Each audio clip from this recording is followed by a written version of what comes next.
Kali ini kita nak berjalan ke Bandar Yala, mencari satu kedai yang agak famous juga di Bandar Yala, dan kita bawa Mak Eme ni bersama dengan rombongan Cikyah ke Bandar Yala mencari satu kedai nasi kaki lembu. Of course lah, di kedai ni menu utamanya adalah kaki lembu.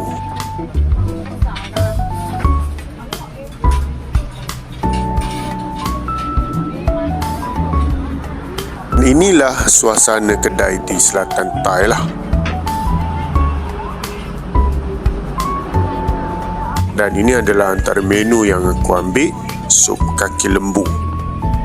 Perhatikan di situ, memang pure rasa sup, pedas, masam sup dia. Ini adalah menu tambah yang korang boleh ambil. Perut muda, direbus dan aku rasa macam bakar.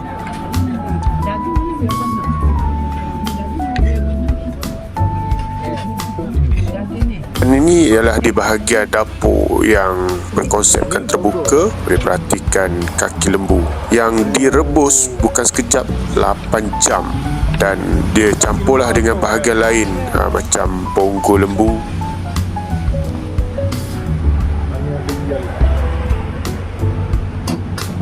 Ini adalah pemperut bulat nasi kaki lembu terbaik.